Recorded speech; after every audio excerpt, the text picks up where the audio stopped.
Hello again. I think I've been 2 weeks since I've made the last video, so let's go for Deconstruction Part 2. And last time I was speaking about the Reformation and how deconstruction is just the next phase in it, and I was speaking to a friend this morning and he reminded me that there's a lot of people that are questioning stuff right now, and it's really timely I do these videos because questions are good. Spirituality, the journey of religion, Christianity was always meant to be about a journey rather than the destination. And unfortunately, the church has made it into this weird thing that it's about the destination. It's about the tribe, the identity, instead of loving others, giving to other people.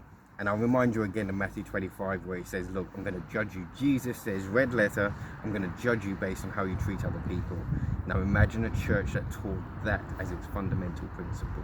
Imagine if that, being Christ-like, was just that, rather than the information.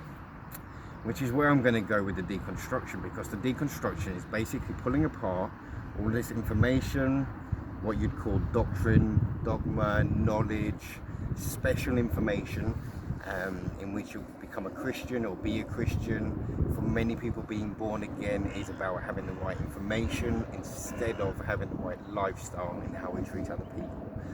This is the essence of the Reformation. This is the essence of the deconstruction, and this is why Tyndale in the 13th century wanted to translate the Bible in order people to interpret it for themselves. And here's the irony. This is why Jesus taught in parables. Any great spiritual teacher who understands spirituality, God, the divine, knows that to create a textbook like a maths textbook will only ever almost be a form of blasphemy, because you're selling it short. You can never fully define God. You should never be able to fully define God. Otherwise, well, it's not God. At the end of the day, it can't be. Which is why I said in an earlier video, atheism to that kind of thinking is the only responsible, mature choice. Otherwise, you're allowing people to form God in your own mind. And well, first commandment said don't create God in an image. And often we create an image of God in our mind and an idol of God, maybe without even realizing it. So when Jesus came, he came to redefine it, restructure it. And why the Pharisees and the religious people hated him teaching in parables, because they couldn't define it linear, structurally, systematic, in order almost to create a monopoly on it. So Christ wanted to break up the monopoly on spirituality, so he told a story. And it's strange how the church hasn't followed suit. So we've gone down the route of teaching. So every Sunday you listen to podcasts, you're getting information. Imagine if the church started teaching in story mode, in parables. I know many ancient teachers would call it the art of a sacred myth. So if I tell you a story, 8 people, 10 people, 20 people all interpret it differently, who's right? And while religious people want to define it that this is what the story meant, Christ wanted to say, no, what does it mean to you? And it was another way of encouraging relationship, because if we then have the strength, the capacity, honor, humility to then discuss our different perspectives, we might find even greater truth by just doing that action. So then that loving other people, learning, seeking to understand instead of to be understood, all comes into play. And it's historically something the church has not done.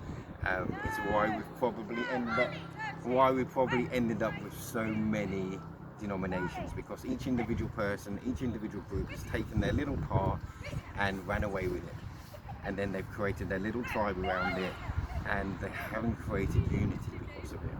And they can blame it on spirituality. I'm going to blame it on ignorance, immaturity, and childishness. Oh, little puppy. Where we get to? Right, nice distraction. So I want to tell you a story. So let's go for Wizard of Oz. It's a good old classic. I've just watched a retelling of it. Basically, the story goes, Dorothy was whisked up in a whirlwind and lands in a foreign, strange country, and she starts a journey. So she's reached a destination that actually turns out to be a journey, and along this journey, she now has to find various people and find things for them. And as she goes, she meets a lion who needs courage, she meets a tin man who needs a heart, she meets a scarecrow, and the whole story goes on. Watch it. I recommend the books, I recommend the stories, but for me, this had truth on multiple layers, and this is what the beauty of a story is. So for me, Dorothy landing in this mysterious land was the journey of salvation. It was the journey of becoming a Christian, because she lands in this foreign land and she realized something has died and something is shriveled up on the house that she built. And for me, that shows intellectualism, knowledge, Gnosticism for some people, but this is the old form of Christianity that's dying and shriveling up. And the moment you take its shoes off and reveal itself, it dies. And the moment you then get on the yellow brick road, which I love as the analogy of salvation, it's a journey, and it's no longer just about the destination. It's literally about the walk and who you meet on the walk, what you pick up on the walk, and along the way you discover parts of yourself. And if we can discover the mystery of a story in one hand, but also the truth that salvation is a walk, not a destination. It's not an indoctrination. It's a way of learning to listen to the Spirit, learning to listen to the Spirit in each other, and about finding who you really are and truly are along the way. Right now, I suppose, in the history of where we are, we've been in this journey of finding and discovering the yellow brick road for the last 500 years. And the youth of today have never had such a beautiful opportunity as they have in the past, with so much information and so many different variations of the truth of the gospel of the Bible, where they can learn and discover all of these different angles for themselves and slowly understand the mystery that is God, the mystery that is Christ, and start this journey on the yellow brick road for themselves, each individual. For instance, a little funny one I found recently was, why do churches not teach people to ask Christ, what is salvation and what does it mean to be saved? Why do we prescribe to tell people what the very essence is, instead of encouraging people to enjoy and to learn and discover the tale for themselves in the voice of God? Why do we seek to tell people the right information instead of teaching them where to find the information and how to have a conversation with God? And by that, I'm encouraging you to get onto that yellow brick road for yourself, and to learn how to listen to the flow and to stay and to search out for yourself, so that you'll never go wrong. Whereas if I prescribe to you, yeah, here's the end building, this is the last result, what have you won, what have you gained, and I've almost robbed you of a maturing process of being able to learn to walk for yourself. Here comes another dog. I hope you're following me. I'm getting interrupted all over the place with different people. But back to the sacred myth. The yellow brick road, the journey of salvation. If only we can encourage people to find that for themselves, instead of trying to tell them, look, follow me. No, you learn it for yourself. You follow Christ for yourself, and whatever that looks like for you, you go back to story mode instead of intellectualism. Go back to the myths, go back to the fun, go back to the dialogue, go back to the multiple perspectives.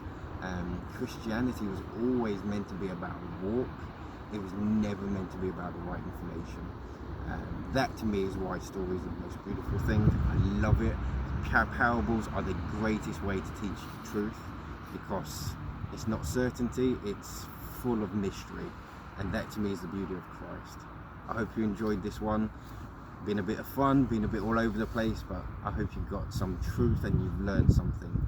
And as always, I'd encourage you to learn to quieten yourself, learn to listen, learn to go inside yourself, and learn to listen to the Spirit within you.